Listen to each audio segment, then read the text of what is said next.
صاحب تھوڑا ذرا اگے کی تشریف لے آؤ جی. یہ دوست برامدے میں بیٹھے ہیں، ذرا اگے تشریف لے آؤ، سامنے آ جاؤ.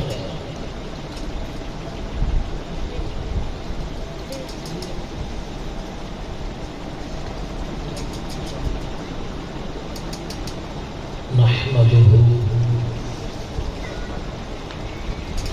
ونصلي ونسلم على رسوله الكريم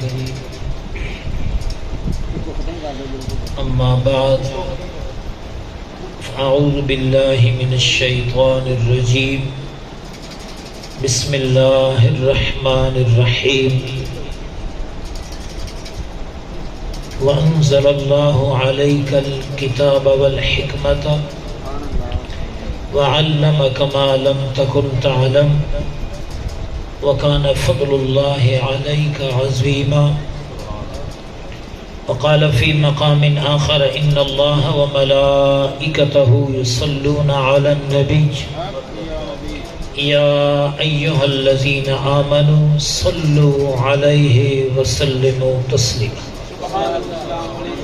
الصلاة والسلام عليك يا سيدي يا رسول الله وعلى آلك وأصحابك يا سيدي يا حبيب الله. الصلاة والسلام عليك يا سيدي يا رحمة للعالمين وعلى آلك وأصحابك يا سيدي يا شفيع المذنبين. اللہ کریم جل شانہ تمام حاضرین کی حاضری اپنے دربار میں قبول فرمائے. یہ اہتمام، یہ انتظام، یہ سعی و کاوش اپنے دربار میں قبول فرمائے اور اس محفل کو اللہ کریم ہم سب کی نجات، بخشش، مغفرت کا ذریعہ بنائے.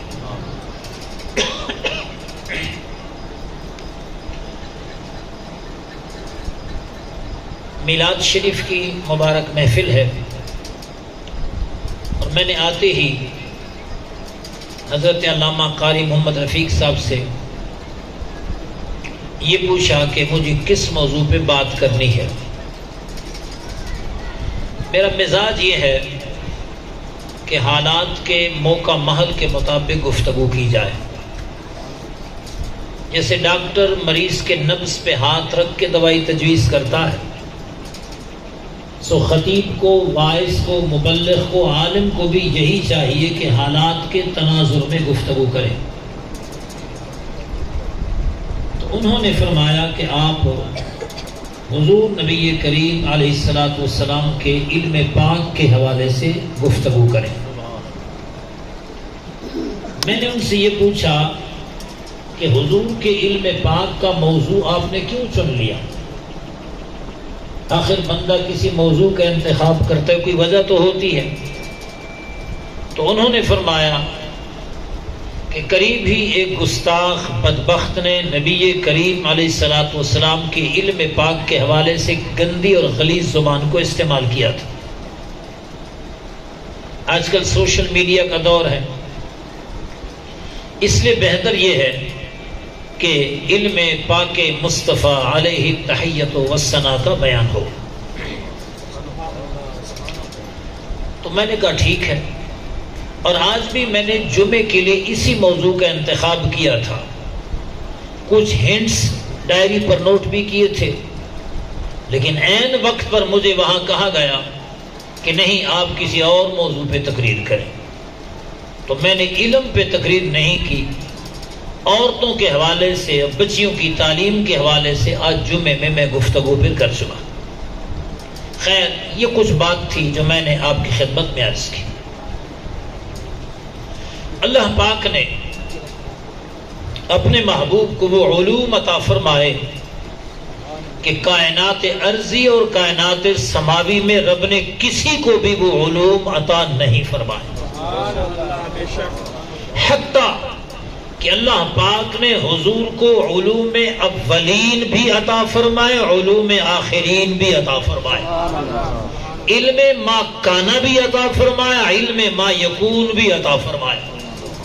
بات مشکل تو نہیں ہے. اولین سارے علوم عطا فرمائے، آخرین سارے علوم عطا فرمائے۔ جو ہو چکا تھا وہ بھی علم کی مد میں رب نے حضور کو عطا فرما دیا، اور جو ہونے والا تھا وہ بھی رب کریم نے حضور کو علم عطا فرمایا۔ تو دعویٰ ہے نا، تو دعوے سے کوئی نہیں مانتا جب تک دعوے پر دلیل نہ دی جائے۔ ہم سہارا لیں گے آیات مبارکہ کا، ہم سہارا لیں گے احادیث مبارکہ کا، اور پھر آپ کا ایمان تازہ ہوگا، اور آپ سنی ہوں گے۔ کیسے سنی؟ یہ انڈیا کی جو زبان ہے، انڈیا کی، وہاں پکی مضبوط چیز کو ٹنا ٹن کہتے ہیں، یہ ہمارے ہاں استعمال نہیں ہوتا۔ ٹنا ٹن یہ انڈیا کے گجرات کے الفاظ ہیں، ٹنا ٹن۔ یہ مجھے حج کے موقع پر ایک بندہ ملا تھا، وہ کہتے ہم پکے سنی کو ٹنا ٹن سنی کہتے ہیں، یہ لفظ یہاں پر استعمال نہیں ہوتا، یہ وہاں کا لفظ ہے۔ تو اب آپ سنیں گے نا انشاءاللہ، پھر آپ ٹنا ٹن سنی بن جائیں گے۔ اب بھی ہیں، شک نہیں ہے، لیکن مزید بہتری آ جائے گی۔ سب سے پہلے قرآن مجید کی آیت مبارکہ جو میں نے آپ کے سامنے تلاوت کی، اللہ پاک جل شانہ نے قرآن مجید میں ارشاد فرمایا، وَأَنزَلَ اللَّهُ عَلَيْكَ الْكِتَابَ، اے محبوب رب نے تیری اوپر کتاب کو نازل فرمایا۔ اگرچہ قرآن مجید قیامت تک کے ہر فرد کے لیے ہے، لیکن قرآن کا پہلا مخاطب اللہ کے حبیب ہیں۔ سب سے پہلے قرآن اللہ کے حبیب پہ نازل ہو، اسے رب نے فرمایا وَأَنزَلَ اللَّهُ عَلَيْكَ الْكِتَابَ، رب نے آپ کے اوپر کتاب کو نازل فرمایا۔ اور اس کے بعد کیا فرمایا؟ رب کریم نے فرمایا وَالْحِكْمَةَ، اور اللہ پاک نے آپ کے اوپر حکمت کو بھی نازل فرمایا۔ نازل کرنے والا خدا ہے، اور جس پہ نازل ہو رہا ہے وہ ذات مصطفیٰ ہے، اور نازل جو چیز ہو رہی ہے وہ کتاب ہے، اور جو نازل چیز ہو رہی ہے وہ حکمت ہے۔ سادہ لفظوں میں کتاب دینے والا خدا ہے اور کتاب لینے والا مصطفیٰ ہے، حکمت دینے والا خدا ہے اور حکمت لینے والے مصطفیٰ ہیں جل جلالہ صلی اللہ علیہ وسلم۔ کیوں؟ فرمائے وَعَلَّمَكَ مَا لَمْ تَكُنْ تَعْلَمْ، پیارے رب نے آپ کو وہ سب کچھ سکھا دیا جو آپ جانتے نہیں تھے۔ وَعَلَّمَكَ، اور تجھے سکھا دیا مَا لَمْ تَكُنْ تَعْلَمْ، جو آپ جانتے نہ تھے۔ ہمارا بچہ پرائمری پاس کرتا ہے تو بس پرائمری تک علم رکھتا ہے، مزید تو نہیں رکھتا۔ میڈل کا امتحان کلیئر کر جاتا ہے تو بس 8ویں تک ہی جانتے ہیں، مزید تو نہیں جانتا۔ میٹرک والا، ایف اے والا، بی اے والا، پی ایچ ڈی والا، ڈاکٹریٹ والا، ایم فل والا، وہ ایک خاص حد تک جانتا ہے۔ اب رب نے جب سکھایا اس کی کوئی حد ہے، کوئی شمار ہے، کوئی حساب ہے؟ نہیں۔ فرمایا وَعَلَّمَكَ، اور تجھے سکھایا۔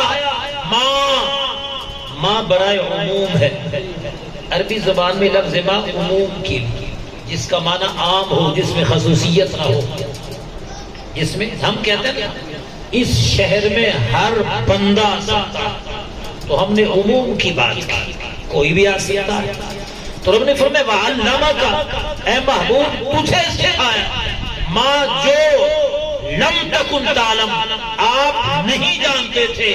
مراد کہ رب نے حد نہیں لگائی، رب نے حساب نہیں لگایا، رب نے پابندی نہیں لگائی۔ تو جب رب دینے میں اتنا سخی ہے، رب جب دینے میں اتنا وسیع ہے، رب دینے میں اتنا کچھ آتا ہے، تو پھر حضور نے کیا کیا لیا ہوگا، مصطفیٰ کریم نے کیا کیا سنبھالا ہوگا۔ پھر آج کا امتی آقا دو عالم کا علم تولنے بیٹھ جائے۔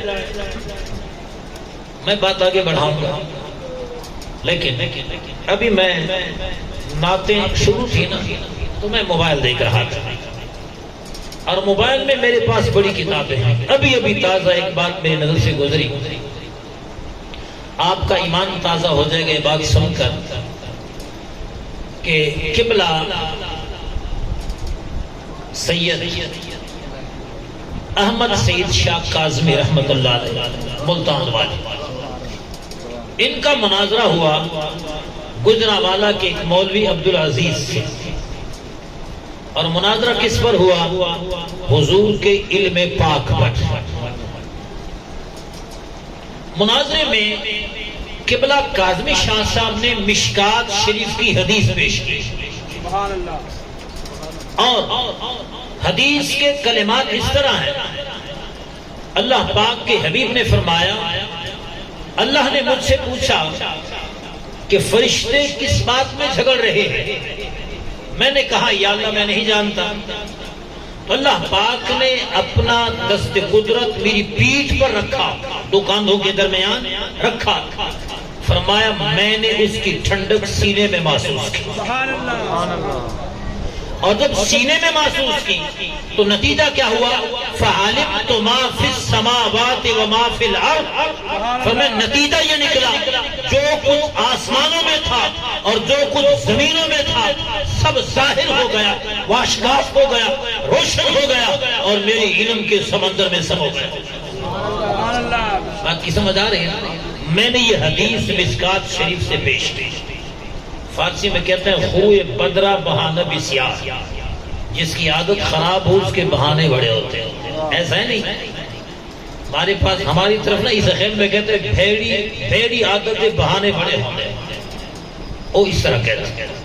تو خوئے بدرہ بہانہ بسیار، اس بدبخت کو چاہیے یہ تھا کہ حضور کی شان کو مانتے، اس نے جواب میں کہا کہ مشکات بے سند کتاب ہے، یہ مستند کتاب نہیں ہے، مشکات مستند کتاب نہیں ہے۔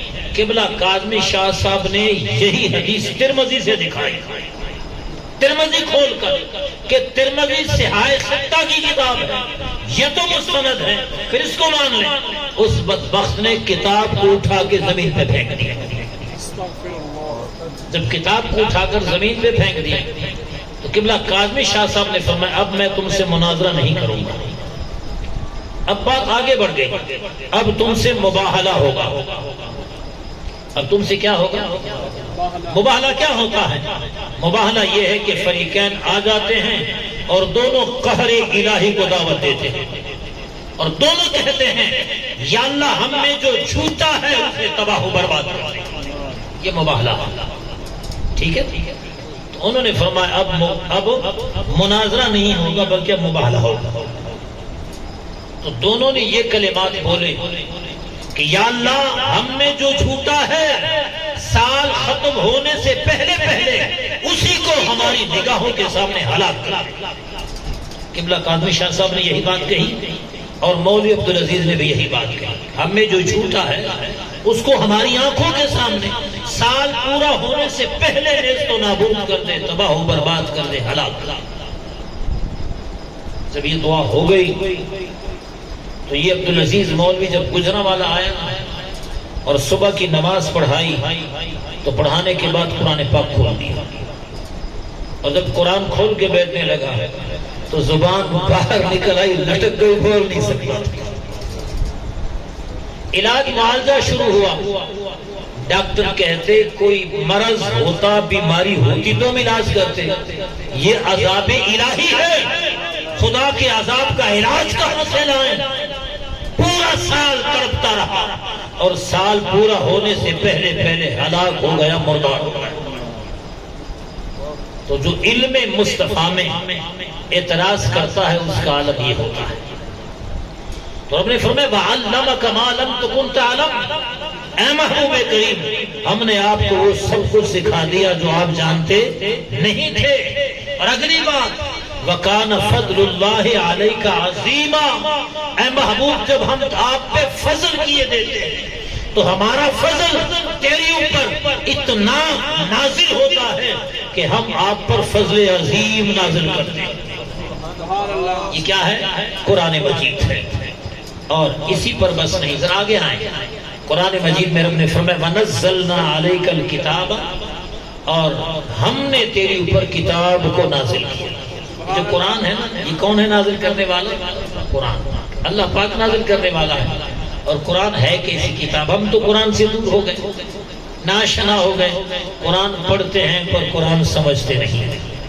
میں عام طور پر دوستوں سے کہتا ہوں ہم مسلمان نہ قرآن کے ساتھ ایک زیادتی کرتے ہیں. ہم مسلمان ہر چیز سمجھنے کے لیے پڑھتے ہیں, ہر چیز سمجھنے کے لیے پڑھتے ہیں. موبائل ہے نا آپ کے پاس, میسج آیا, آپ کھولتے ہیں, ان باکس میں جاتے ہیں, میسج دیکھتے ہیں, کس لیے کہ آپ سمجھیں. ٹھیک ہے, دیوار پہ کچھ لکھا ہوا آپ نے گلی میں دیکھا تو آپ نے کیوں پڑھا کہ میں اسے سمجھوں. ایسا ہے. آپ نے کتاب اٹھائی, کاپی پڑھتی اس لیے کہ میں سمجھوں. آپ ہر چیز, اخبار پڑھتے ہیں, رسالہ پڑھتے ہیں, کاپی پڑھتے ہیں, دیوار پہ تحریر پڑھتے ہیں, میسج پڑھتے ہیں, ہر چیز آپ سمجھنے کے لیے پڑھتے ہیں. لیکن خدا کی قسم ایک قرآن ہے جو ہر کوئی پڑھتا ہے پر سمجھنے کی کوشش نہیں کرتا. رمضان میں کتنے ختم ہو گئے, اتنے ختم ہو گئے, تو سمجھا کتنا. کیا قرآن رٹا لگانے کے لیے آیا, بار بار پڑھنے کے لیے آیا, غور کے لیے نہیں آیا, فکر کے لیے نہیں آیا, تدبر کے لیے نہیں آیا. یہ ہماری کمزوری ہے کہ ہم قرآن پڑھتے ہیں پر سمجھتے نہیں. حالانکہ قرآن پڑھیں اور قرآن سمجھے پھر مزہ آ جائے. تو رب نے قرآن کو تو نازل کر دیا, اور قرآن ہے کیا؟ فرمایا تبیانا لکل شیء. فرمایا قرآن ہر چیز کو بیان کرنے والا. تبیان, تبیان کا معنی کسی چیز کو واضح کرنا, روشن کرنا, بیان کرنا, ظاہر کرنا, آشکار کرنا, کسی چیز کو واضح کرنا. سو قرآن ایسی چیز ہے وضاحت کرتی ہے, صراحت کرتی ہے, روشنی لاتی ہے, چیز کو ظاہر و بیان کرتی ہے. تبیانا لکل شیء, ہر شیء. اب شے کا معنی کیا ہے؟ ہم نے قرآن پڑھتے ہیں شے, ہم اردو, پنجابی, پشتو ہر زبان میں شے بولتے ہیں, شے عام چلتے. قرآن میں بھی رب نے شے فرمایا. یہ کیڑی شے؟ شے کتوں آئی؟ چیز کو شے بولتے ہیں. قرآن میں بھی رب نے شے کا لفظ استعمال کیا. علماء فرماتے ہیں شے سے مراد ہے موجود. ہر وہ چیز جو موجود ہے وہ شے ہے. رب نے فرمایا قرآن نازل ہم نے کیا, اور اس قرآن میں ہر شے کی وضاحت ہے, ہر موجود کی وضاحت ہے. یہ فرمانے والا رب کریم. اور اعلیٰ حضرت نے اسی شے پہ لکھا کہ شے سے کیا مراد ہے. فرمایا جو آسمانوں میں ہے وہ شے ہے, جو زمین میں ہے وہ شے ہے, جو بولی جاتی ہے وہ شے ہے, جو سنی جاتی ہے وہ شے ہے, جو سوچی جاتی ہے وہ شے ہے. حتیٰ کہ انسان کی سانس بھی شے میں ہے, یہ پلکوں کی حرکت بھی شے میں ہے, انسان کا چلنا بھی شے میں ہے. تو رب نے قرآن میں سب کچھ بیان کر دیا. رب نے قرآن میں سب کچھ بیان. تو جب قرآن میں رب نے فرمایا تبیانا لکل شیء, وہ قرآن مصطفیٰ کریم پہ نازل ہو رہا ہے. وہ قرآن حضور پہ کیا ہو رہا ہے؟ نازل ہو رہا ہے. اور اس قرآن کا علم اللہ پاک دے رہا ہے. رب نے فرمایا خلق الانسان وعلمہ البیان. اللہ پاک نے انسان کو پیدا فرمایا. انسان سے کون مراد ہے؟ آقا دو عالم کی ذات گرامی. وعلمہ البیان, اور بیان سے قرآن مراد ہے. رب نے فرمایا پیدا حضور کو میں کرتا ہوں اور قرآن کی تعلیم میں دیتا ہوں. اب ذرا ذہن کو حاضر کریں, توجہ کریں تاکہ آپ کا ایمان تازہ ہو جائے. قرآن میں سب کچھ ہے, ہمارا ایمان ہے کہ نہیں؟ تبیانا لکل شیء ہے یا نہیں؟ وَكُلَّ شَيْءٍ أَحْصَيْنَاهُ, اور ہم نے ہر چیز کو اس میں جمع کیا. تو جب سارے علوم قرآن میں, اور قرآن اللہ کی کتاب ہے, نازل وہی کرتا ہے, پڑھاتا وہی ہے, اور پڑھتے مصطفیٰ کریم ہیں, تو کیا رب نے کچھ بتانے سے چھوڑا ہوگا؟ کیا حضور نے کچھ سمجھنے سے کوئی چیز رہ گئی ہوگی؟ پڑھانے والا خدا ہے, پڑھنے والے مصطفیٰ ہے, نصاب کی کتاب قرآن مجید ہے. نہ رب کے پڑھانے میں کمی ہے, نہ مصطفیٰ کریم کے پڑھنے میں کمی ہے, نہ قرآن کے نصاب ہونے میں کمی ہے. تو بتاؤ مصطفیٰ کریم سے کیا رہ گیا ہوگا؟ لوگ سوال کرتے ہیں کہ اگر رب نے حضور کو سارا علم دیا تو فلاں موقع پر حضور سے پوچھا گیا, حضور نے جواب کیوں نہیں دیا؟ ایک سوال میں اٹھاتا ہوں ان کی طرف سے, پھر جواب دیتا ہوں تاکہ تسلی ہو جائے. نبی کریم علیہ السلام نے 70 صحابہ کرام کو اہل نجد کی طرف تبلیغ کے لیے بھیجا، وہ سارے شہید ہو گئے۔ یہ جو معترضین ہیں کہتے ہیں جی نبی کو علم نہیں ہے دیوار کے پیچھے کا، انہوں نے کہا اگر نبی کو علم ہوتا کہ 70 صحابہ نے شہید ہونا ہے تو پھر ان صحابہ کرام کو وہاں کیوں بھیجا؟ نہ بھیجتے۔ 70 صحابہ کرام کا بھیجنا اہل نجد کی طرف اس بات کی دلیل ہے کہ حضور کو پتہ ہی نہیں تھا کہ شہید ہوں گے۔ پہلی تو بات یہ ہے کہ حضور کو ان کے شہید ہونے کا پتہ تھا اور پھر بھی بھیج دیا۔ ایک جواب، اس کے کئی جواب ہیں، یہ پہلا جواب۔ اسی حدیث میں میرے آقا علیہ السلام نے فرمایا انی لاخشا علی اہل نجد، فرمایا میں 70 بندے بھیجتا تو ہوں مگر میں اہل نجد پہ ڈرتا ہوں۔ جانتے ہوئے حضور نے ان صحابہ کو بھیجا، تو جانتے تھے پھر شہادت کے لیے ان کو بھیجا۔ حضور نے یہ تعلیم دی کہ تم تبلیغ کرو چاہے دین کی خاطر مرنا ہی پڑے۔ جہاد میں جانا پڑتا ہے، اگرچہ وہاں لاشیں تڑپتے ہیں، اگرچہ وہاں بیویاں بیوہ بنتی ہیں، اگرچہ وہاں بچے یتیم ہوتے ہیں، اگرچہ وہاں گردنیں کٹتی ہیں، اگرچہ وہاں خون کے فوارے چلتے ہیں، اگرچہ وہاں لاشیں گرتے ہیں، پھر بھی جہاد میں جانا پڑتا ہے۔ لہٰذا دین کی خاطر نکلنے میں یہ نہیں دیکھنا ہوتا کہ یہ مر جائے گا، دین کی خاطر جان جائے تو بڑی بات۔ نعرہ تکبیر، نعرہ رسالت، نعرہ تحقیق، نعرہ حیدری، تاجدار ختم نبوت، تاجدار ختم نبوت۔ یہ ایک جواب ہے۔ اب ہم اس کا دوسرا جواب لیتے ہیں۔ دوسرا جواب یہ ہے کہ اللہ پاک نے 1,24,000 کم و بیش انبیاء کرام بھیجے کہ نہیں؟ بھیجے نا۔ پھر رب نے فرمایا وَيَقْتُلُونَ النَّبِيِّينَ بِغَيْرِ الْحَقِّ، فرمایا یہ لوگ نبیوں کو ناحق شہید کرتے ہیں۔ تو اگر ایسی بات ہے کہ حضور نے اہل نجد کی طرف صحابہ کو بھیجا اور وہ شہید ہوئے تو نعوذ باللہ حضور کو پتہ نہ تھا، تو رب کو تو پتہ تھا کہ میں جن نبیوں کو بھیجتا ہوں لوگ شہید کریں گے، پھر بھی اللہ پاک بھیج رہا ہے۔ کوئی غلطی سمجھ آ رہی کہ نہیں؟ تو یہ کیا فرمائے؟ اللہ پاک انبیاء کرام کو باوجود اس کے بھیج رہا ہے کہ رب کو پتا ہے کہ انہوں نے شہید کرنا ہے، اور خود رب نے فرمایا وَيَقْتُلُونَ النَّبِيِّينَ بِغَيْرِ الْحَقِّ، وہ ناحق انبیاء کرام کو کیا کرتے ہیں؟ شہید کرتے۔ اور تیسرا جواب، یہ دو جواب ہو گئے۔ ہمارے نبی کا جو علم ہے وہ اللہ نے یک مشت یک بارگی نہیں دیا۔ ہمارے نبی کا علم یک مشت نہیں ہے، اللہ نے سارے کا سارا علم ایک بار نہیں دیا، بلکہ اللہ اپنے محبوب کو درجہ بدرجہ آہستہ آہستہ علم دے رہا تھا۔ حضور کا علم کیا ہے؟ تدریجی ہے۔ کبھی بھی اگر حضور سے پوچھا گیا اور حضور نے جواب نہیں دیا تو یہ حضور کی لا علمی نہیں ہے، ہو سکتا ہے رب نے اس کو علم نہ دیا۔ ہم کہتے ہیں جب قرآن کا نزول مکمل ہو گیا، اسلام مکمل ہو گیا، تو حضور کا علم بھی مکمل ہو گیا۔ جب آیت مبارکہ نازل ہوئی الیوم اکملت لکم دینکم واتممت علیکم نعمتی ورضیت لکم الاسلام دینا، آج میں نے تمہارے لیے تمہارا دین مکمل کیا۔ الیوم اکملت لکم دینکم واتممت علیکم نعمتی، آج میں نے تم پہ اپنی نعمت تمام کی، ورضیت لکم الاسلام دینا، اور میں نے تمہارے لیے دین اسلام کو پسند کیا۔ جب یہ آیت نازل ہوئی، یہ قرآن کی سب سے آخری آیت ہے، اس پر قرآن کا اختتام ہوا، اس کے بعد کوئی آیت نہیں آ رہی۔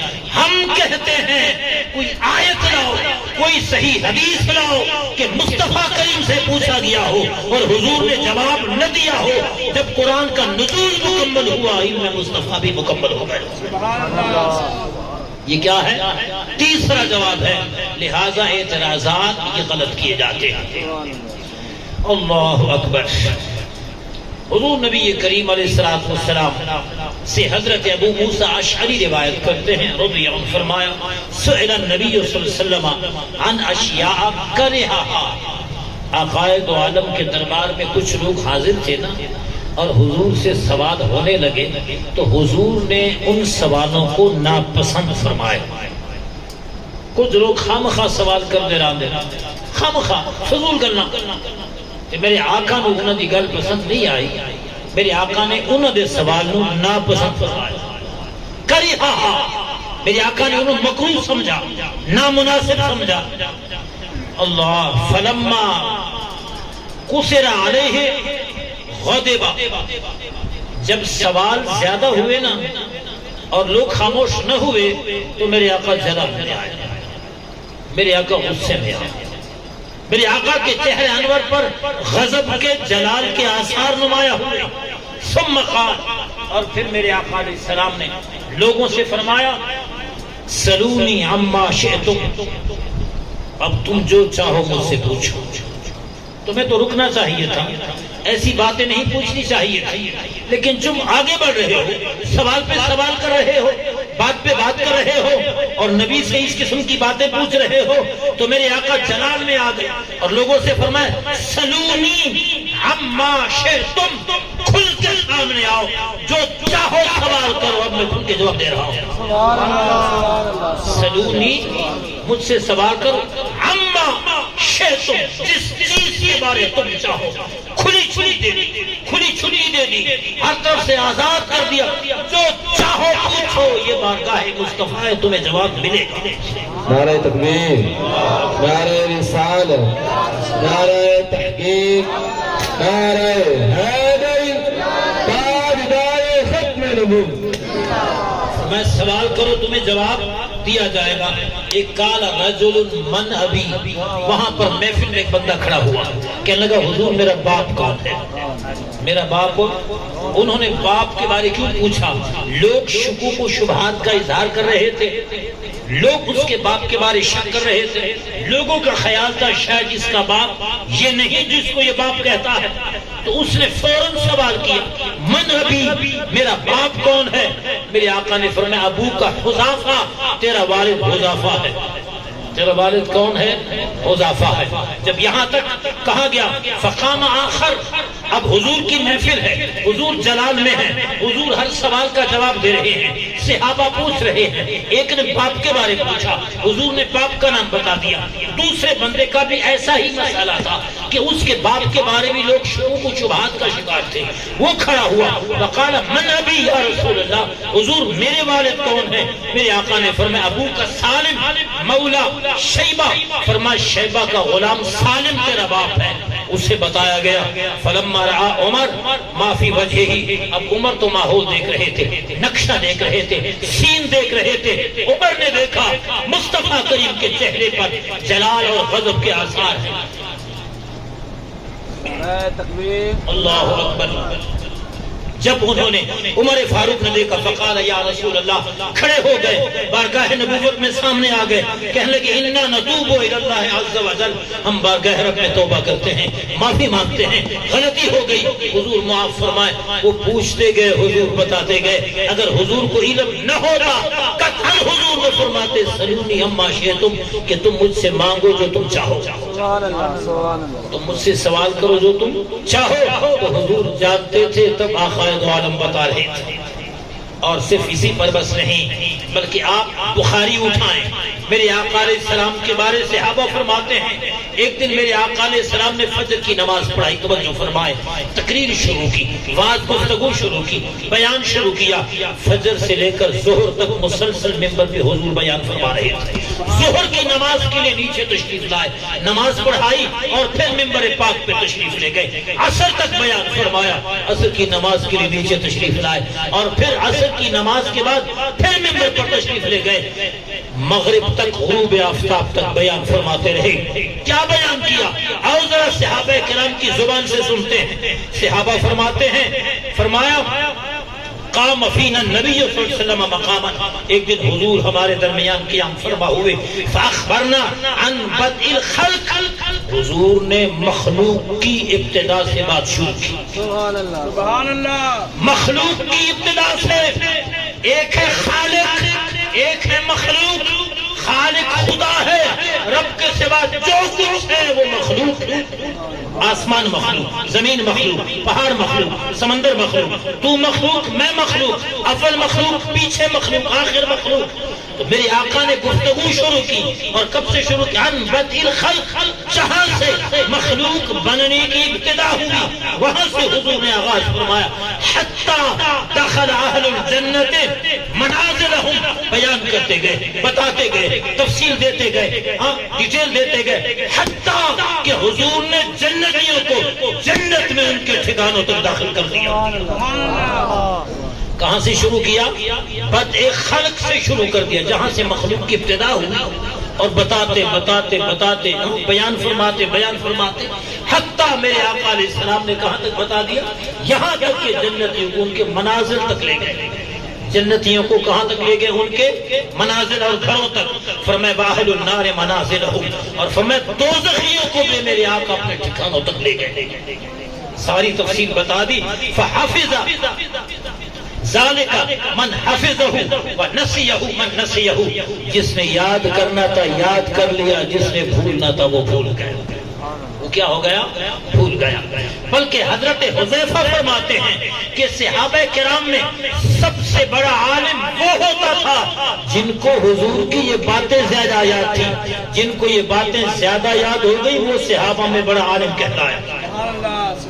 ہمارے لوگ عالم بننے کے لیے 10 سال لگاتے، 20 سال لگاتے تھے، لوگ 30 سال 40 سال لگاتے تھے۔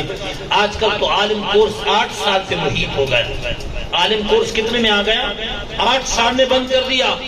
شیخ سعدی رحمت اللہ علیہ اور جو بزرگ گزرے 40-50 سال تک وہ پڑھتے رہے۔ تو ہمارا علم یہ ہے کہ ہم پوری زندگی حاصل کریں تو نہیں پتہ چلتا، پورا نہیں ہوتا۔ اور صحابہ کرام کے ہاں کیا؟ حضرت حذیفہ فرماتے ہیں حضور کی وہ تقریر سن کر جن کو زیادہ باتیں یاد ہو گئی وہ صحابہ میں بڑا عالم بن گیا۔ وہ صحابہ کرام میں کیا بن گئے؟ بڑا عالم۔ اور اسی پر بس نہیں، میرے آقا علیہ السلام کی شان کیا ہے، علم پاک کی بات کیا ہے؟ فرمایا ان اللہ زوالی الارض، اللہ پاک نے زمین کو میرے لیے سمیٹ لیا۔ ان اللہ زوالی الارض، اللہ نے زمین کو میرے لیے سمیٹ لیا۔ فرأیت مشارقها ومغاربها، میں نے زمین کے مشرقوں کو بھی دیکھا، زمین کے مغربوں کو بھی دیکھا۔ ساری زمین آقا دو عالم کے لیے سمیٹ لی گئی۔ اور میرے آقا نے فرمایا، توجہ فرمائیں، فواللہ ما یخفا علی خشوعکم ولا رکوعکم، فرمایا خدا کی قسم تمہارا رکوع مجھ سے پوشیدہ نہیں۔ توجہ فرماؤ، تو اسی اتنے سارے نماز پڑھ دو نا قاری صاحب کے پیچھے، تو قاری صاحب نماز پڑھانے، قاری صاحب دمو پیچھے ہونے کہ ہونے، وہ قاری صاحب تو رکوع دیکھ دے کہ نہیں دیکھتا۔ امام آگے ہوتا ہے وہ پچھلوں کو نہیں دیکھتا۔ میرے آقا نے فرمایا خدا کی قسم تمہارا رکوع مجھ پہ مخفی نہیں۔ آقا دو عالم نماز پڑھا رہے ہیں، چہرے پاک آگے ہے، پھر بھی صحابہ سے فرمایا کہ تمہارا رکوع مجھ پہ مخفی نہیں ہے۔ چلو کوئی کہہ سکتا ہے رکوع جو ہے نا، رکوع وہ ظاہری حیت کا نام ہے، ظاہری حالت کا نام ہے۔ بندہ اوپر سے جھک کر نیچے آئے تو پھر کیا اسے کہتے ہیں؟ رکوع کہتے ہیں۔ ایک مخصوص شکل بن جاتی ہے، یہ رکوع ہے۔ تو رکوع تو ایک ظاہری حالت کا نام ہے، بندے کے حرکات و سکنات نظر آ جاتے ہیں۔ لیکن حضور نے اس سے اگلی بات فرمائی، فرمایا واللہ لا یخفا علی خشوعکم، وہ جو تمہارے دل میں خشوع ہے، خضوع ہے، عاجزی ہے، انکساری ہے، میرے آقا نے فرمایا وہ بھی مجھ پر مخفی نہیں ہے۔ یہ نگاہ مصطفیٰ کا کمال ہے۔ آج سائنس نے دوربین بنائے، خوردبین بنائے، آج ڈاکٹر کانوں میں اسٹیتھوسکوپ لگاتا ہے، وہ چیک کرتا ہے بلغم ہے کہ نہیں، یہ سائنس کی ایجاد ہے۔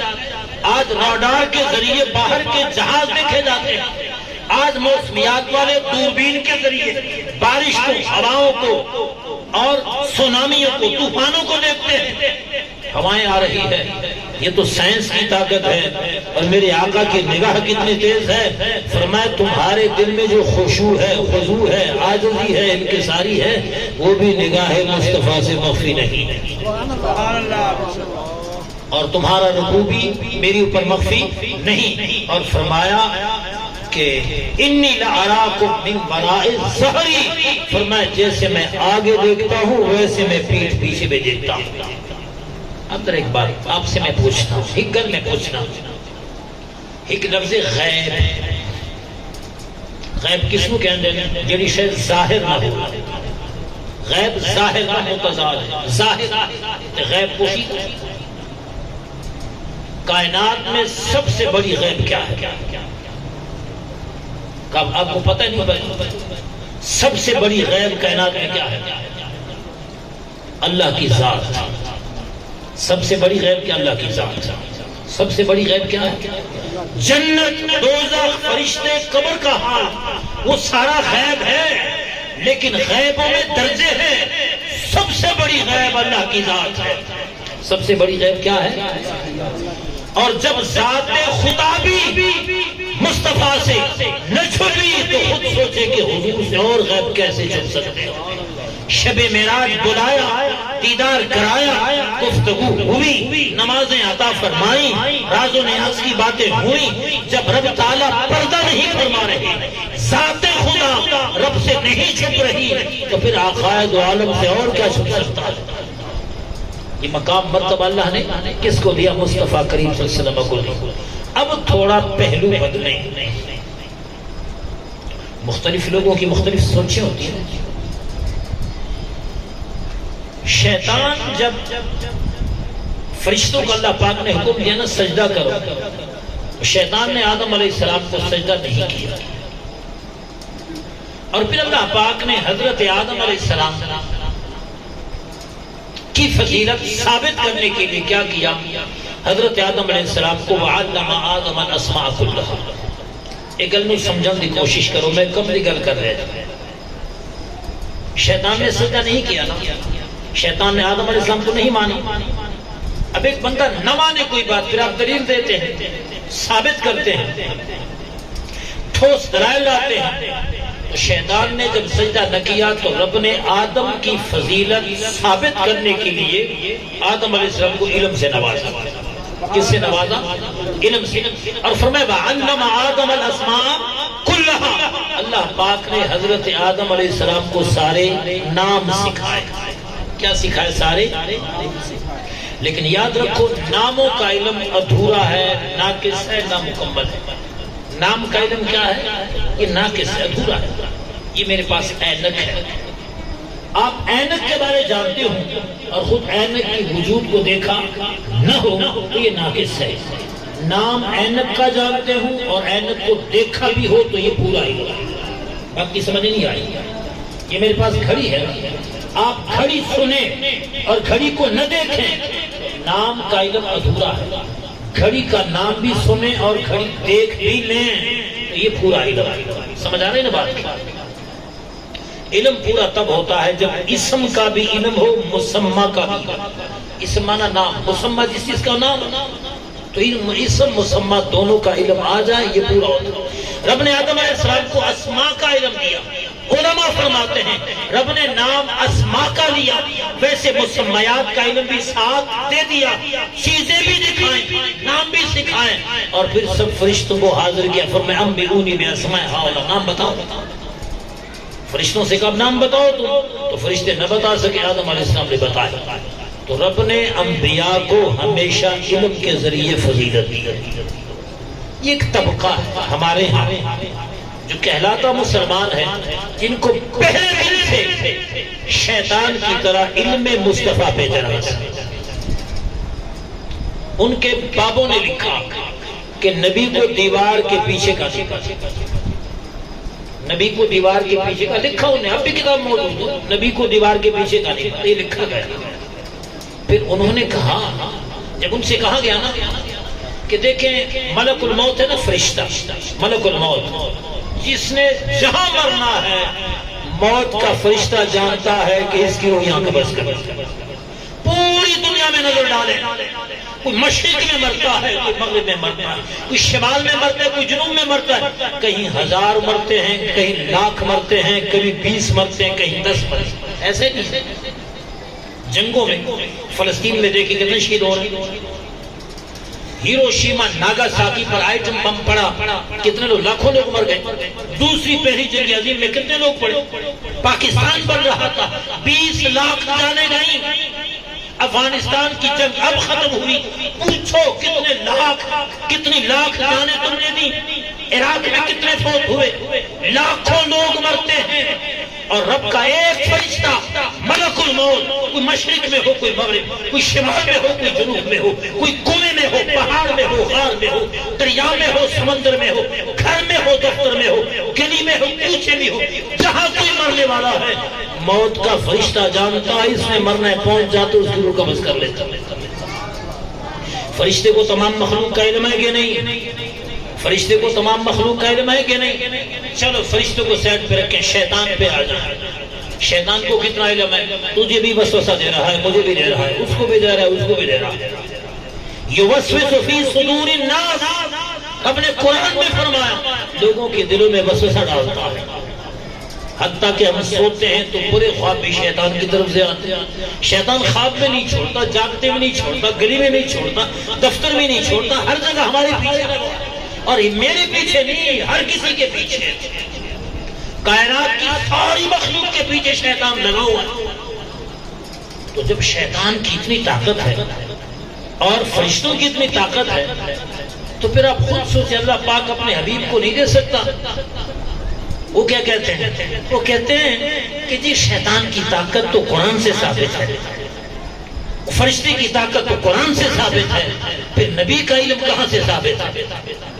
حساب لگائیں، نبی کا علم ثابت کرنے کے لیے ان کے پاس کوئی آیت نہیں ہے، ہمارے پاس ہو آیتیں ہم سنائیں، حدیثیں ہم سنائیں۔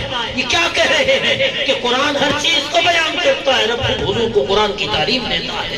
یہ کیا ہے کہ حضور نے فرمایا رب نے زمین کو میرے لیے سمیٹ لیا، میں نے مشارق و مغارب کو دیکھا۔ یہ کیا ہے کہ صحابہ فرماتے ہیں مخلوق کی ابتدا سے لے کر بیان کرتے گئے حتیٰ کہ لوگوں کو جنت دوزخ میں حضور نے داخل کر دیا۔ کیا ہے یہ علم مصطفیٰ نہیں تو کیا ہے؟ تو وہ بیماری جو ان کے اندر ہے، اور پھر کیا ہے؟ وہ کہتے ہیں کہ جی سارا علم غیب تو اللہ پاک کو سارا، اور اگر بعض علم ہے تو نعوذ باللہ یہ تو پاگلوں کو بھی حاصل ہے، جانوروں کو بھی حاصل ہے، نعوذ باللہ۔ یعنی جب علم مصطفیٰ کی بات ہوتی ہے تو یہ اتنا علم تو پاگلوں کو بھی حاصل ہے، مجنونوں کو بھی حاصل ہے، کتابوں میں باقاعدہ لکھا ہے۔ اور آج آپ کی جو نئی نسل ہے، نیو جنریشن، ان کو فیس بک سے اور جناب یوٹیوب سے اور گوگل سے اور ٹک ٹاک سے اور اس سے بڑی دلچسپی ہے۔ تو ایک مولوی ہے، لوگ بڑے سنتے تھے جی، یہ مجھے ایک آدمی نے بات بتائی کہ ایک پیر صاحب نا وہ اپنے مرید کو منع کر رہا تھا کہ فلاں قسم کے لوگوں کے ساتھ نہ پھریں، مخصوص لوگ تھے، بد مذہب تھے، آپ ان کے پاس نہ جائیں۔ تو مرید نے کہا جی پیر صاحب آپ ویسے روکتے ہیں، میں نے تو کبھی ان کو اس قسم کی غلط بات کرتے نہیں سنا۔ تو پیر صاحب نے کہا ٹھیک ہے پھر آپ کی مرضی، لیکن ایک بات ہے، جب آپ تنہائی میں بیٹھے ہو نا تو ذرا بلند آواز سے پڑھیں الصلاۃ والسلام علیک یا رسول اللہ، پھر پتہ چلے گا کہ وہ کیا کہتے ہیں۔ جب کھانا کھا رہے تھے کوئی نہیں تھا، اس نے بلند آواز سے کہا الصلاۃ والسلام علیک یا رسول اللہ۔ جب یہ کہا وہ غصے میں آ گئے، کہنے کہ ابھی تک تم مشرک ہو، کتنے دن ہو گئے بستر اٹھا کے ہمارے ساتھ چلتے ہو، اب بھی تم شرک والا درود پڑھتے ہو، چھوڑو ان درودوں کو۔ پھر اس کو سمجھ آ گئی کہ پیر صاحب ٹھیک کہتے تھے۔ تو ایک مولانا صاحب ہیں جو کہ بڑے تیز تیز بولتے ہیں، 4 تو اس نے شادیاں کی ہیں، اور پتہ نہیں بتاتا 4 اندر کیا کیا ہوگا اللہ پاک کو پتا ہے، اور کراچی میں ایک مدرسے میں پڑھاتا ہے۔ وہ کہتا ہے کہ حضور امی ہیں، اور امی کا وہ معنی کرتے ہیں کہ حضور نہ لکھتے تھے نہ پڑھتے تھے، یہ امی کا معنی کرتے ہیں، اور پھر وائرل ہر کسی کو پتا ہے۔ اور پھر کہتا ہے کہ جی حضور علیہ السلام جب قرآن صحابہ کو، حضور خود نہیں لکھ سکتے تھے نا، پھر صحابہ کو بلاتے، اوے صحابی تو آپ بڑے عجیب انداز میں بدبخت کہتے، اوے اوے کہنا بولتا ہے۔ جب صحابہ جاتے نا لکھتے نا، پھر حضور کو چونکہ وہ پڑھ نہیں سکتے تھے، پھر صحابہ کبھی کیا لکھ جاتے اور کبھی کیا لکھ جاتے، نعوذ باللہ۔ اور قرآن میں نعوذ باللہ گرامر کی بڑی غلطیاں ہیں، بڑی غلطیاں ہیں گرامر کی، ایسے خرافات کو بکتا ہے، نقل کفر نباشا۔ تو پہلی بات یہ ہے، میں اس کے کلپ کے حوالے سے چند باتیں کہہ کے میں بات ختم کرنے لگا۔ پہلی بات یہ ہے کہ واقعی نبی کریم علیہ السلام کا ایک نام مبارک امی بھی ہے۔ کیا نام ہے؟ امی۔ اور ام کا معنی کیا ہے؟ امی کا معنی علماء فرماتے ہیں امی سے مراد یہ ہے کہ جس کو نہ کسی نے لکھایا ہو نہ کسی نے پڑھایا ہو، نہ کسی نے لکھایا ہو نہ کسی نے پڑھایا ہو۔ اور حضور علیہ السلام اس حال میں رب نے نبی بنایا کہ نہ آپ کا کوئی استاد تھا، نہ آپ کسی مدرسے میں گئے، نہ آپ کسی اسکول میں گئے، رب نے خود پڑھایا تاکہ دنیا والوں کو معلوم ہو سکے کہ میرا نبی کسی کا احسان لیتا نہیں، کوئی پڑھاتا تو حضور پہ احسان ہوتا، براہ راست میں پڑھانے والا ہوں۔ اس لیے اللہ پاک نے حضور کو امی بنایا، اور قرآن میں رب نے بار بار حضور کے امی مبارک کے نام کو لیا، استعمال کیا۔ دیکھیں حضور امی اس وقت تھے جب ابھی آغاز ہو رہا تھا، جب کام شروع ہوا، پھر نبی کریم علیہ السلام کی شان ہی کچھ اور۔ حضور پڑھتے بھی تھے، حضور لکھتے بھی تھے، یہ ابتدا کی بات۔ مثلا آپ دکانوں میں جائیں نا، جگہ جگہ آپ کو حضور کے مبارک خط ملیں گے کہ فلاں بادشاہ کے نام، فلاں بادشاہ کے نام، فلاں بادشاہ کے نام حضور نے خط لکھا، اہل سیر نے لکھا، یہ خط حضور نے اپنے دست کرم سے لکھے۔ سبحان اللہ۔ ایک بات، دوسری بات، صلح حدیبیہ کے موقع پر جب کافر و مسلمانوں کی صلح ہو رہی تھی، علی لکھنے والے تھے، فیصلہ ہو گیا، شکوں کو ترتیب دیا گیا، سب کچھ لکھا گیا، اینڈ پہ جناب علی نے لکھا، میرے آقا نے فرمایا لکھو ھذا ما قاد علیہ محمد الرسول اللہ، یہ وہی ہے دستاویز جس پہ محمد الرسول اللہ نے فیصلہ کیا، لکھو۔ جناب علی نے لکھ لیا۔ کافر اٹھے اعتراض کرنے کہ جی ہم آپ کو محمد الرسول اللہ نہیں مانتے، معاہدہ تمہارا ہمارا ہے، ہم کہاں تمہیں نبی مانتے ہیں، ہم تو نہیں مانتے، لہذا لفظ محمد کے ساتھ رسول کا لفظ مٹا دو، رسول کا لفظ کیا کر دو؟ مٹا دو۔ میرے آقا نے جناب علی سے فرمایا یہ رسول کا لفظ مٹا دو۔ علی کہنے لگے میں نہیں مٹاتا، میں نہیں مٹاتا۔ اور یہ نہ مٹانے کا کیوں کہا؟ علی کا ایمان یہ کہہ رہا تھا جسے میں رسول مانتا ہوں وہاں رسول لفظ کیسے مٹاؤں؟ انکار کیا کہ نہیں انکار کیا؟ حضور نے فرمایا نا مٹاؤ، عرض کہ میں نہیں مٹاتا، انکار تو ہو گیا۔ اب ایک اور موقع پہ آ جائیں، ضمن ایک بات سمجھا دوں، جب حضور دنیا سے تشریف لے جا رہے تھے کاغذ منگوایا، ذرا توجہ فرمائے میری بات، کاغذ منگوایا نا، جناب عمر نے کاغذ کو روکا، فرمایا کاغذ نہ لاؤ، کاغذ نہیں لائے گا، کیونکہ حضور کا آخری وقت تھا، جان کنی سکرات کا عالم تھا، آخری لمحات، عمر مصطفیٰ کریم کی تکلیف دیکھ رہے تھے، انہوں نے سمجھا اس وقت بھی حضور ہمارے لیے پریشان، ہمارے لیے ڈسٹرب ہے، اس تکلیف کی عالم میں کاغذ کو روک دیا، فرمایا نہ لاؤ، عرض کہ حضور آپ اتنی تکلیف نہ کریں، اب چھوڑ دی اس کو اپنے ہاتھ میں۔ تو جناب عمر نے کاغذ کو کیوں روکا؟ حضور کی تکلیف کو دیکھ کے کاغذ کو منع کیا کہ آپ ہمارے لیے اس وقت پریشان نہ ہو۔ وہاں جناب علی نے لکھنے سے انکار کیا، یہاں جناب عمر نے کاغذ کو روک دیا۔ جب وہاں پر طوفان بدتمیزی کا نہیں بتایا جاتا، پھر حضرت عمر کے حوالے سے کیوں باتیں بنائی جاتی ہیں؟ انہوں نے کاغذ روک، دیکھیں آپ کے والد ہیں، اللہ نہ کرے بیمار ہے، سخت تکلیف میں ہے، اور سب بھائی وہاں پر موجود ہیں، اور آپ دیکھتے ہیں وہ بیچارہ تکلیف میں آخری لمحات ہیں، اور وہ کاغذ منگوائے، اور مقصد یہ ہو کہ میں اپنے بیٹوں کے لیے کچھ لکھ سکوں، تو کیا آپ باپ سے اس وقت لکھوائیں گے یا چھوڑیں گے کہیں بابا جی چھوڑ؟ ایسا ہے کہ نہیں ہے؟ پوری زندگی ہمیں کمایا، دیا، کھلایا، ہمیں بڑا کیا، تعلیم دلوائی، ہماری شادیاں ہو گئی، آپ دنیا سے جا رہے ہیں، آپ کے آخری لمحات ہیں، اب آپ ہمارے لیے تکلیف نہ کریں، بس کاغذ کو چھوڑ دیں، ہم خود نمٹ لیں گے سب کچھ۔ ایسا ہے کہ نہیں ہے؟ بس اتنی سی بات ہے۔ حضور کے آخری لمحات جانکنی کا عالم تھا، اور حضور پہ باقی تکلیف سے، باقی لوگوں کی تکلیف سے ڈبل تکلیف تھی، چونکہ رب کے حبیب نے فرمایا اللہ پاک سب سے بڑھ کر تکلیف نبیوں کو دیتا ہے۔ آپ کی جان کنی کی تکلیف باقی لوگوں سے زیادہ ہوتی ہے، لہذا جناب عمر نے کاغذ کو روکا کہ کاغذ نہ دیا جائے۔ وہاں جناب علی نے لکھنے سے انکار کیا، یہاں کاغذ تو معاملہ تو بظاہر ایک جیسا لگتا ہے، سو اس پہ اعتراض نہ کیا۔ تو وہاں پر جب علی نے لکھنے سے انکار کیا، میرے آقا نے دستاویز خود لی اور اپنے دست کرم سے لکھا، ھذا ما قاد علیہ محمد بن عبد اللہ، یہ وہ دستاویز ہے جس پہ محمد بن عبداللہ نے فیصلہ کیا۔ حضور نے وہاں پر کیا لکھا؟ محمد بن عبداللہ لکھا، چونکہ کافر محمد رسول اللہ کو مانتے نہیں، یہ ہے۔ اور امی کا ایک معنی اور بھی ہے، میں ابھی دیکھ رہا تھا، اصل کو بولتے ہیں، کس کو بولتے ہیں؟ اصل کو بولتے ہیں۔ اور انسان کس سے بنا ہوا ہے؟ مٹی سے بنا ہے، مٹی سے۔ تو صاحب تفسیر روح المعانی علامہ محمود آلوسی رحمۃ اللہ علیہ لکھتے ہیں کہ جو خانہ کعبے کی مٹی ہے نا، یہ اصل کائنات ہے، خانہ کعبے کی مٹی ہی سے کائنات بنی ہے، اور عقائد عالم کے جسم پاک کی یہی مٹی ہے، تو خانہ کعبے کی مٹی ہے۔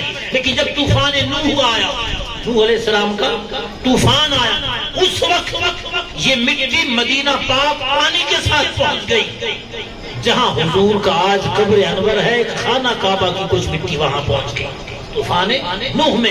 تو جیسے کعبہ اصل کائنات ہے، اسی طرح ذات مصطفیٰ کی مٹی اصل کائنات ہے، اور کا معنی اصل ہے، تو حضور امی اس معنی میں ہے کہ حضور اصل کائنات ہے۔ حضور کیا ہے؟ اصل کائنات ہے۔ اور مدینہ مکہ پاک کا ایک نام کیا ہے؟ ام القریٰ۔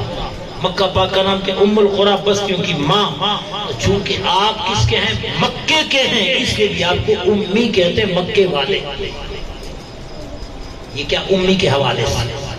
باقی رہ گئی یہ بات کہ قرآن مجید، نعوذ باللہ، صحابہ کرام غلط لکھتے تھے، آؤ ذرا قرآن سے بات کریں۔ رب نے فرمایا اِنَّا نَحْنُ نَزَّلْنَا الذِّكْرَ وَإِنَّا لَهُ لَحَافِظُونَ، فرمایا قرآن نازل کرنے والے بھی ہم ہیں، حفاظت کرنے والے بھی ہم ہیں۔ کائنات کا رب آخری کتاب نازل فرما رہا ہے، آخری نبی بھیج رہا ہے، آخری پیغام ہدایت بھیج رہا ہے، اس کے اندر غلطی کا امکان کیسے ہو کہ اللہ پاک خود حفاظت کا ذمہ اٹھا رہا ہے۔ اور اگلی بات کہ جی گرامر کی بڑی غلطیاں، گزارش یہ ہے کہ گرامر قرآن کے تابع نہیں، قرآن گرامر کے تابع نہیں، بلکہ گرامر قرآن کے تابع ہے۔ اللہ نے جو قرآن نازل کیا، گرامر کون بناتا ہے؟ گرامر کیا رب نے نازل؟ گرامر انسان بناتا ہے، اور قرآن رب نازل فرماتا ہے۔ رب کسی انسان کا پابند نہیں ہے، بلکہ سارے انسان رب کے پابند ہیں، قرآن کے پابند ہیں۔ لہٰذا جیسے رب فرمائے، جیسے مصطفیٰ کریم فرمائے، گرامر والے اس کو دیکھ کے گرامر بناتے جائیں۔ ایسا نہیں ہے کہ رب قرآن نازل کرے اور گرامر والوں سے پوچھ لے کہ میرا قرآن گرامر کے مطابق ہے کہ نہیں، ایسا تو نہیں، بلکہ خود گرامر والے سب قرآن کے محتاج ہیں۔ یہ چند کلمات اور گزارشات ہیں، باقی صرف اتنی بات میں آپ سے عرض کروں گا کہ میں نے آج جو کچھ کہا، ذرا اس کا خلاصہ میں دے دوں۔ حضور کے علم پاک کی بات ہو گئی، رب نے حضور کو بڑے علوم سے نوازا۔ جو لوگ اعتراض کرتے ہیں یہ آج نہیں، ان کے باپ دادا کل بھی اعتراض کرتے تھے۔ اور جاتے جاتے ایک بات اور کروں، آج پاکستان میں غالباً یہ ذاکر نائک آ رہا ہے، ذاکر نالائک بھی کہتے ہیں لوگ، تو نائک بھی کہتے ہیں، اس کا اپنا نام عبد الکریم ہے، ڈاکٹر ذاکر عبد الکریم نائک، یہ پورا نام ہے اس کا۔ یہ میں 5 منٹ میں بات ختم کرتا ہوں، ضروری بات ہے۔ تو یہ اصل میں مدراس کا ہے، انڈیا میں مدراس کا، اور یہ عالم نہیں ہے، یہ عالم نہیں ہے۔ اور اس کی مثال میں دوں کہ یہ جب بھی قرآن کی بات کرتا ہے تو قرآن کی آیت نمبر بتاتا ہے، سورت نمبر آیت نہیں پڑھتا۔ آپ نے نوٹ کیا کہ نہیں؟ میں غلط تو نہیں کہہ رہا، یہ آیت کا نمبر بتاتا ہے اور سپارے کا نمبر، یہ قرآن نہیں پڑھتا اور یہ قرآن پڑھ بھی نہیں سکتا۔ آپ دنیا جہان کے عالموں کو دیکھیں، وہ قرآن پڑھیں گے، کبھی آپ نے اس کی زبان سے قرآن سنا؟ یہ قرآن نہیں پڑھ سکتا، اگر پڑھے گا تو غلط پڑھے گا۔ یہ نمبرنگ بتاتا ہے، ایک بات، اور نہ حدیث پڑھ سکتا ہے، یہ نمبر، یہ عالم نہیں ہے، اس نے تقابل ادیان کا مطالعہ کیا، ہندو مذہب، سکھ مذہب، عیسائی مذہب، اسلام، اس نے تینوں کے تقابل، آپس میں تقابل کا مطالعہ کیا، بس یہی باتیں ہیں۔ باقی اس کے نظریات کیا ہیں؟ قرآن کہتا ہے کہ پاک بندہ قرآن کو ہاتھ لگائے، لا یمسہ الا المطہرون، ناپاک بندہ قرآن کو ہاتھ نہیں لگا سکتا۔ وہ کہتا ہے کافر کو بھی ہاتھ میں قرآن دے سکتے ہیں، اور قرآن یہ کہتا ہے۔ ایک بات یہ کہتا ہے کہ جو امام حسین اور یزید کی جو جنگ تھی نا، یہ سیاسی جنگ تھی، اور دو شہزادوں کی جنگ تھی، اور یزید کو باقاعدہ رحمت اللہ علیہ کہتا ہے، اور یہ بندہ مسلکن اہل حدیث ہے۔ اہل حدیث جانتے ہیں، جو ہاتھ کانوں تک لے جاتے ہیں، سینے پہ رکھتے ہیں، اور پنڈلیوں تک جو ہے وہ شلوار کو اوپر کرتے ہیں، دونوں ٹانگوں کو چوڑا کر کے کھڑے ہو جاتے ہیں جیسے اونٹ پیشاب کرتا ہے، یہ ان کا طریقہ کار ہوتا ہے۔ تو یہ اہل حدیث ہے۔ اماموں کو یہ نہیں مانتا، امام اعظم ابو حنیفہ، امام محمد بن حنبل، ان کو ہی نہیں مانتا، اور ساتھ ساتھ یہ کہتا ہے کہ میلاد شرک ہے، قبر پہ جانا شرک ہے، اور وسیلہ مان بنا لینا کسی کو یہ شرک ہے۔ لہٰذا یہ جو اس وقت پاکستان میں آیا، جیسے آپ کے ملک کے باہر حضور کے کارٹون بنتے ہیں، گستاخیاں ہوتی، کبھی قرآن کی گستاخی، اب پاکستان میں فرقہ واریت کی آگ لگانے کے لیے انہیں لایا جا رہا ہے۔ کچھ طاقتیں ہیں یہاں پر بے چینی چاہتے ہیں، انتشار چاہتے ہیں، اور مسلمانوں کے عقائد کو متزلزل کرنا چاہتے ہیں۔ پھر آپ خود دیکھیں، آپ نے پیروں کو دیکھا، علماء کو دیکھا، جو اس کی سٹائل ہے، اس سٹائل میں کبھی کسی عالم کو دیکھا ہے کہ جس کی ٹائی لٹکتی ہو؟ یہ ٹائی کیا ہے؟ کیا قرآن میں ہے، حدیث میں ہے، شریعت میں ہے؟ پینٹ پہن کر، بوٹ پہن کر، ٹائی لٹکا کر، ایک انگریز کی شکل بنا کر جو تمہیں قرآن سمجھائے، تو بچوں کے ذہن میں ڈالنا یہ ہے کہ لوگ علماء سے متنفر ہو جائے، دین سے متنفر ہو جائے، اور ایک نئے سٹائل کا مولوی انہیں پسند آئے۔ میڈیا کا دور ہے، لہٰذا علماء دیوبند نے تو فتویٰ دیا کہ ذاکر نائک کو سننا حرام ہے، اور اہل سنت کے علماء کا بھی یہی فتویٰ ہے کہ ذاکر نائک کو سننا حرام ہے۔ لہٰذا اپنے عقیدے کو بچائیں، اور پھر جو لوگ نیٹ پہ میڈیا پہ سنتے ہیں مختلف مولویوں کو، میں اتنا کہوں گا کہ پہلے آپ علماء کا انتخاب کریں۔ قاری صاحب سے پوچھیں، میں قاری صاحب میں سننا چاہتا ہوں، کس مولوی کو سنوں؟ ہر کسی کو نہ سنیں۔ میں نے اس دن تقریر میں کہا کہ دفتروں میں کچرا دان، ڈسٹ بن ہوتے ہیں، ڈسٹ بن لوگ گند ڈالتے ہیں اس میں، ہماری کھوپڑیاں کچرا دان بن گئی، ہر چیز سنتے ہیں، بیچ میں ڈالتے ہیں۔ اگر سوشل میڈیا کو آن کیا، جو چیز سامنے آتے ہیں سنتے جاتے ہیں، سنتے، یہ نہیں دے اپنا ہے، پرایا ہے، سکھ ہے، یہودی ہے، مسلمان ہے، ہندو ہے، کون ہے، لوگ بولے جا رہے ہیں، ہم سنتے جا رہے ہیں، تو ہماری کھوپڑی میں تو سب کچھ آ رہا ہے، تو ہماری کھوپڑی اور ڈسٹ بن میں کیا فرق ہے؟ لہٰذا پہلے سے آپ انتخاب تو کر لیں کہ میں کس کو سنوں۔ سنیں تو آپ پیر اجمل رضا کو سنیں، سنیں تو آپ رضا ثاقب مصطفیٰ کو سنیں، سنیں تو ڈاکٹر جلالی صاحب کو سنیں، سنیں تو خادم حسین رضوی صاحب کو سنیں۔ آپ سنتے ہیں تو پھر علامہ شاہ تراب الحق قادری صاحب کو سنیں، آپ سنتے ہیں تو علماء اہل سنت کو سنیں۔ یہ جو برساتی بینڈوں کی طرح آ جاتے ہیں، کوئی حامدی ہے جس کی نسل کا نہیں پتا کہاں سے آ گیا، کوئی پلمبر ہے، کوئی کون ہے، کوئی کون ہے، کوئی کون ہے۔ لہٰذا دین بچائیں، ایمان بچائیں، عقیدہ بچائیں۔ اللہ تعالیٰ تمہارے گھروں کی حفاظت فرمائے، ایمان و عمل کی حفاظت فرمائے، دین دنیا میں بامراد فرمائے، تمہارا بیٹھنا قبول فرمائے، اور ہم سب کو حق پہ عمل کی توفیق عطا فرمائے۔ آمین وما علیہ الا البلاغ المبین۔